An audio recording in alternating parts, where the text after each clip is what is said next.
आज सारी कलीसिया को सबसे ज़्यादा स्वयं से बढ़कर के अपने पास्टर के लिए प्रार्थना करने की आवश्यकता है। हालेलुया। मैं ऐसा क्यों कह रहा हूँ कि अपने से बढ़ कर के हमको अपने पास्टर के लिए प्रार्थना करना है। ज़रा ध्यान से सुनिएगा, मेरा विश्वास है कि परमेश्वर का आत्मा आपसे बातचीत करेगा। आमीन। तो हमको सबसे ज़्यादा जिस चर्च में हम जाते हैं उस चर्च के याजक के लिए, उसकी फैमिली के लिए, वहाँ जो लीड करते हैं उनके लिए सबसे ज़्यादा प्रार्थना करने की आवश्यकता है। क्यों ऐसा? क्योंकि अगर कोई अटैक होता है तो उन पर होता है सबसे पहले। हालेलुया। आप चर्च को देखिए, सबसे पहले अगर किसी को पकड़ा जाए तो उसके पास्टर को पकड़ा जाता है। तो सबसे ज़्यादा प्रेयर की आवश्यकता किसको है? हमारे पास्टर को है। अब हम उसके लिए प्रार्थना क्यों करेंगे? प्रार्थना हमको इसलिए करनी है क्योंकि हमारी जो ब्लेसिंग है, हमारा छुटकारा, हमारी चंगाई, हमारी बढ़ोतरी, चाहे आत्मिक हो या किसी भी प्रकार की, वो कहीं ना कहीं नहीं 100% में 90% डिपेंड करती है हमारे पास्टर में। पूछिए कैसे? क्योंकि एक बाइबल का ऑर्डर है, यीशु मसीह ने पास्टर को ठहराया है हमारे लिए।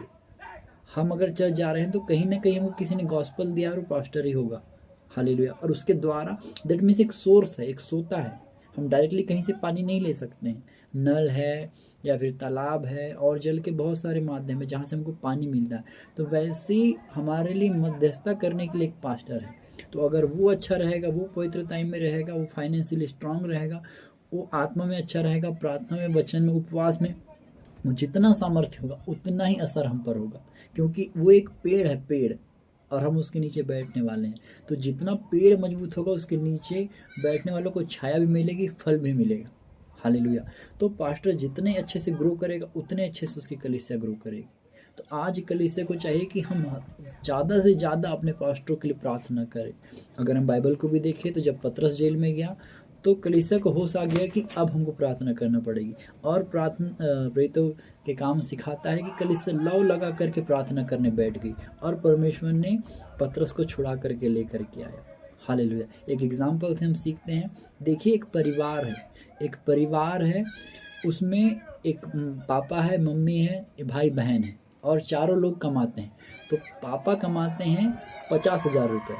ठीक है, पापा कमाते हैं 50,000 रुपये, मम्मी कमाती है 20,000 और भाई बहन कमाते हैं 15,000। तो ये लोग कुल मिला करके तीनों मिल करके 50,000 कमा रहे हैं। पापा अकेले 50,000 कमा रहे हैं, 50,000 कमा रहे हैं। तो देखिए, अगर ये तीनों बीमार हो जाते हैं तो फिर भी पापा की कमाई क्या है? इनके बराबर है, अकेले की। लेकिन वहीं पर ये तीन लोग उनके जितना कमा रहे हैं। तो अगर ये तीनों बीमार हो गए लेकिन अगर पापा कमा रहे हैं तो पापा चीज़ों को संभाल लेंगे, वो फादर उस परिवार को संभाल लेगा। क्यों? क्योंकि इतना कमाता है। तो वैसे ही अगर ये तीन बीमार हो रहे हैं तो दिक्कत नहीं है, लेकिन अगर वो एक बीमार हो गया, वो काम नहीं कर रहा है, तो दिक्कत हो जाएगी। क्यों? क्योंकि इतना कमा रहा है। तो वैसे ही ये जैसे एग्जाम्पल है कि एक परिवार में एक है जो सबसे ज़्यादा कमा रहा है, जो पूरे परिवार को इफेक्ट करता है, वो संभाल सकता है अकेला। तो वैसे ही एक पास्टर होता है, अगर वो सही से है तो कलीसिया को कुछ भी हो बच जाएगी। क्यों? क्योंकि बाइबल का रूल है, मध्यस्थता है। अगर यीशु मसीह बिखर जाता, क्या हम बचाए जाते? हम कितने भी अच्छे रहे, हम कितना भी प्रार्थना करें, लोग कितना प्रार्थना करें, हम नहीं बचाए जाते अगर यीशु मसीह क्रूस में कुर्बान नहीं होता। अगर वो प्रार्थना नहीं करता, अगर वो उस चीज़ से हिल जाता, अपनी कॉलिंग से हिल जाता, तो हम कुछ भी नहीं कर सकते थे।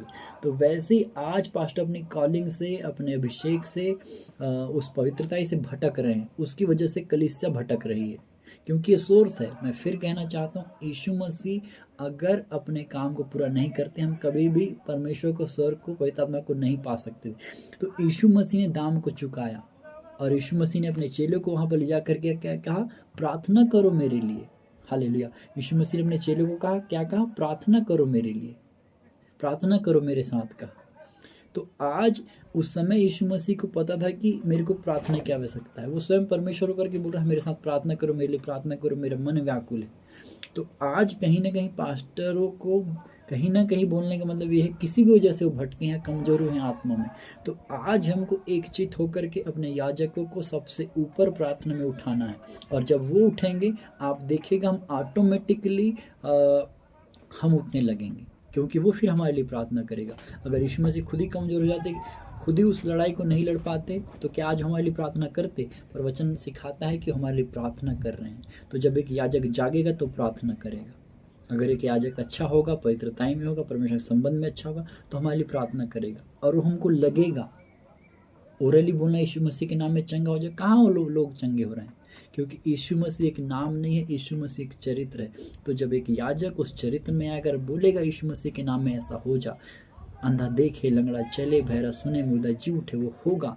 पर यीशु मसीह के नाम में कमांड करने से पहले हमको उस यीशु मसीह के चरित्र को अपने जीवन में धारण करना पड़ेगा। आमीन। मेरा विश्वास आपको समझ में आ रहा है। बताने का मतलब इस छोटे से मैसेज को एक ही है कि हमको टारगेट करना है अपने चर्च के पास्टर को, उसकी फैमिली को, जो हाँ लीड करते हैं उनको, क्योंकि हम उनके द्वारा आशीष पा रहे हैं, उनके द्वारा सब चीज़ें की जा रही है। तो वो सोर्स हैं, तो वो जितने अच्छे होंगे हम उतने अच्छे होंगे। वो जितना पवित्रता में रहेंगे, पवित्रता का असर हमको आएगा। हमारे आइडल हम उनको देख रहे हैं। अगर हमारा आइडल ही गलती करेगा, हम अगर वो कुछ भी बताएगा तो हमको पता है कि ये क्या करता है पीठ पीछे, तो हम बोलेंगे हमको क्या बता रहा है करके। शैतान भी इस चीज़ का फ़ायदा उठाता है।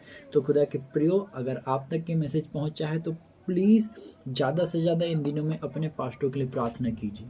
अगर वो सुनता है, समझता है और कहीं भटक रहा है तो उनसे बातचीत कीजिए। और ये समय है प्रार्थना करने का। हालेलुया। मेरा विश्वास है कि इस वचन के द्वारा आपने आशीष पाई है। मेरे प्रभु आप सबको आशीष दे, यीशु मसीह के नाम में आमीन। May God bless you all.